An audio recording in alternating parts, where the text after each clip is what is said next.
கர்த்தரும் இரட்சகருமாகிய இயேசு கிறிஸ்துவின் நாமத்தில் உங்கள் எல்லாருக்கும் இனிய அன்பின் வாழ்த்துக்கள். இந்த புதிய வாரத்தில், இந்த புதிய நாளில், முதல் நாளில் கர்த்தர் கொண்டு வந்திருக்கிறார். இந்த வாரத்துக்கு ஏற்ற வார்த்தைகளையும், இந்த வாரத்தில் நம்மளை நடத்த போகிற ஒவ்வொரு காரியத்தையும் குறித்து கர்த்தர் பேச சித்தமாக இருக்கிறார். தேவ ஜனங்களை, இன்னைக்கு நம்மளோடு பேசுகிற ஒரு அருமையான வார்த்தை நீதிமொழிகள் 4வது அதிகாரம் 23வது வசனம். எல்லா காவலோடும் உன் இருதயத்தை காத்துக்கொள், அதனிடத்தில் இருந்து ஜீவ ஊற்று புறப்படும். நம்ம இருதயத்தில் இருந்து ஜீவ ஊற்று புறப்படுமா? தேவ ஜனங்களே, தேவன் சொல்லுகிற இந்த ரகசியம் ஒரு மகா பெரிய தீர்க்க தரிசனம். ரொம்ப பெரிய தீர்க்கதரிசி நம்மளை பார்த்து சொன்னால் நம்ம என்ன செய்வோம்? அப்பா, அந்த தேவ மனிதன் சொல்லிட்டார், நம்ம உஷாராக இருக்கணும், கவனமாக இருக்கணும் அப்படின்னு நம்ம நினைப்போம்.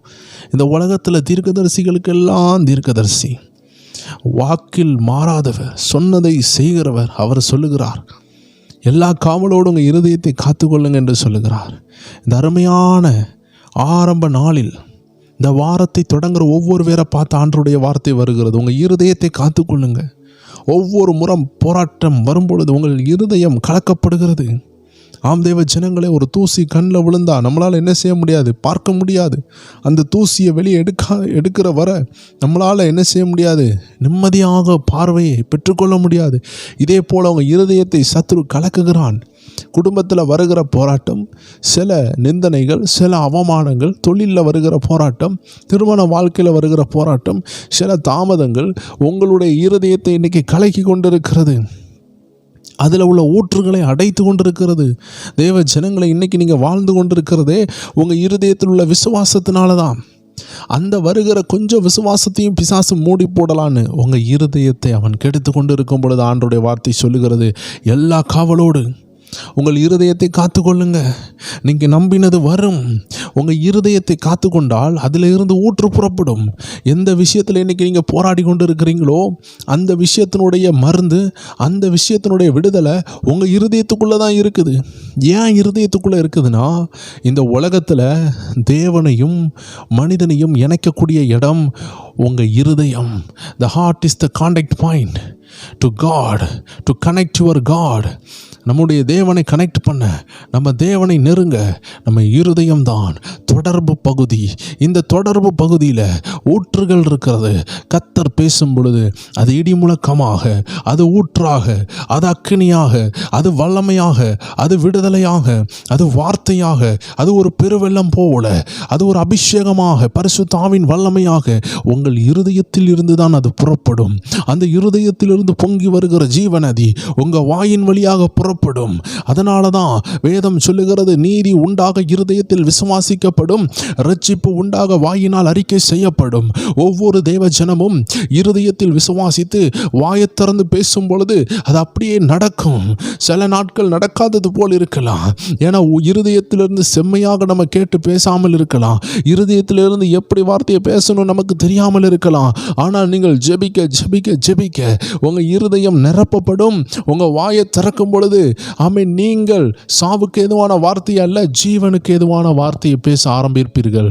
உங்களை சுற்றி இருக்கிற மரண காரியங்கள், மரண போராட்டங்கள் மாற ஆரம்பிக்கும். தேவ ஜனங்களே, அப்படிப்பட்ட ஒரு ஊற்று உங்கள் இருதயத்தில் இருக்குது. அப்போ போராட்டம் வரும்பொழுது இந்த ஊற்றை மூடி போடலான்னு சத்துரு நினைக்கிறான். வேதத்தில் ஏசேக்கு சித்தனா ரகபோத்துன்னு இருக்குது. இந்த ஏசேக்கு சித்தனா ஊற்று தான். ஆனால் அந்த ஊற்றில் பிரச்சனை வந்துச்சு. அந்த கிணறு தோண்டினதில் பிரச்சனை வந்துச்சு. ஆனால் ரகபோத்தில் பிரச்சனை வரல. இதே போல் சத்ரு உங்கள் ஊற்றை அடைக்கலான்னு சொல்லி ஏசைக்க உண்டாக்கலாம், சித்தனா உண்டாக்கலாம். விட்டுறாதீங்க. கர்த்தர் கொடுத்தது உங்களுக்கு ரகபோத். உங்கள் இருதயத்திலிருந்து புறப்பட்டு வந்து கொண்டு இருக்கிற ஜீவ நதியை சில கற்களை வைத்து அடைத்து போடலாம். உங்கள் ஆராதனையை, உங்கள் ஜெபத்தை, உங்கள் விசுவாசத்தை. சில போராட்டம் வந்த உடனே சிலர் சபைக்கு போக மாட்டாங்க. சில போராட்டம் வந்த உடனே ஜெபிக்க மாட்டாங்க. சில போராட்டம் வந்த உடனே பைபிளை மூடி ஓரமாக வச்சுருவாங்க. எதற்கு தெரியுமா?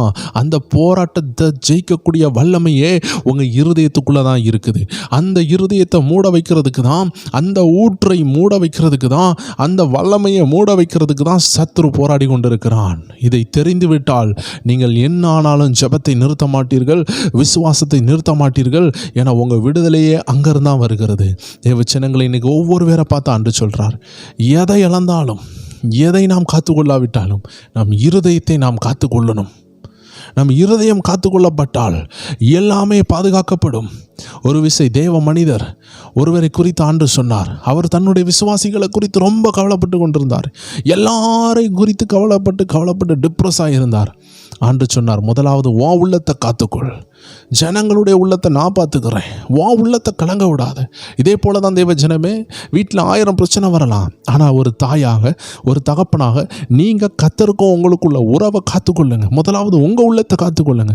2வது பிள்ளைகளை ஆண்டு பார்த்துக்கொள்வார், கணவரை காத்துக்கொள்வார். முதல்ல உங்கள் இருதயத்தை காத்துக்கொள்ளுங்க. Make peace with yourself. உங்களுக்குள்ளே சமாதானத்தை காத்துக்கொள்ளுங்க. அப்போ தான் நீங்கள் பிறரை சமாதானப்படுத்த முடியும். அதனால் தேவ ஜனங்கள் ஒவ்வொரு பேரும் இருதயத்தின் ஊற்றை காத்துக்கொள்ள கர்த்தர் அழைக்கிறார். எல்லாரும் அப்படியே ஜெபிப்போமா? இந்த அருமையான காலை வேளையில் கர்த்தர் நம்மளோடு பேசுகிறார். ஊற்றுகளை காத்துக்கொள்ளுங்க. அதிலிருந்து விடுதலை உண்டு, வல்லமை உண்டு, அற்புதம் உண்டு, சுகம் உண்டு.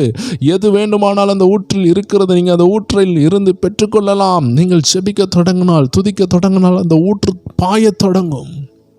நன்றி அப்பா, அந்த ஊற்று பாயட்டும், எங்கள் ஜனங்கள் மேல் பாயட்டும். அந்த ஊற்றாகிய இருதயத்தின் ஊற்றை காத்துக்கொள்ள எங்கள் கிருபை செய்யும். இந்த நாளை ஆசீர்வதிங்க.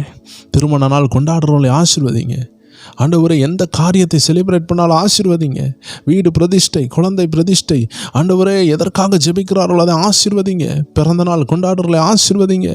தொழிலுக்காக முன்னேறி செல்லுகிறவர்களை ஆசீர்வதிங்க. இன்டர்வியூ செல்லுகிறவர்களை ஆசீர்வதிங்க. புதிய ஜாப் தேடுறவங்களை ஆசீர்வதிங்க. எக்ஸாம் எழுதுகிறவங்களை ஆசீர்வதிங்க. சில காரியங்களுக்காக படித்து கொண்டிருக்கிறவர்களை ஆசீர்வதிங்க. குழந்தை பாக்கியத்திற்கு காத்திருக்கிறவங்களை கொடுத்து ஆசீர்வதிங்க. திருமண நாட்களுக்காக, திருமணத்திற்காக ஆயத்தமாய் கொண்டிருக்கிறவர்களை ஆசீர்வதிங்க. துக்கத்தோடு இருக்கிறவர்களுடைய கண்ணீரை துடைத்து அவர்கள் அருகாமையில் நீர் இருக்கிறதை உணர தேவரீர் நீர் உதவி செய்வீராக. கூட இருக்கிறதை அவர்கள் உணர நீங்கள் உதவி செய்யுங்கப்பா. நீங்கள் கூட இருங்கப்பா. ஆசீர்வதிங்க.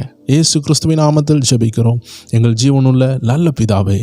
ஆமேன், ஆமேன், ஆமேன். எல்லாருக்கும் அன்பின் வாழ்த்துக்கள். இன்று இரவு 9 மணிக்கு நம்ம பிரைம் டைம் சேனலில் நல்ல ஒரு ஜெபத்தில் சந்திக்கலாம். God bless you.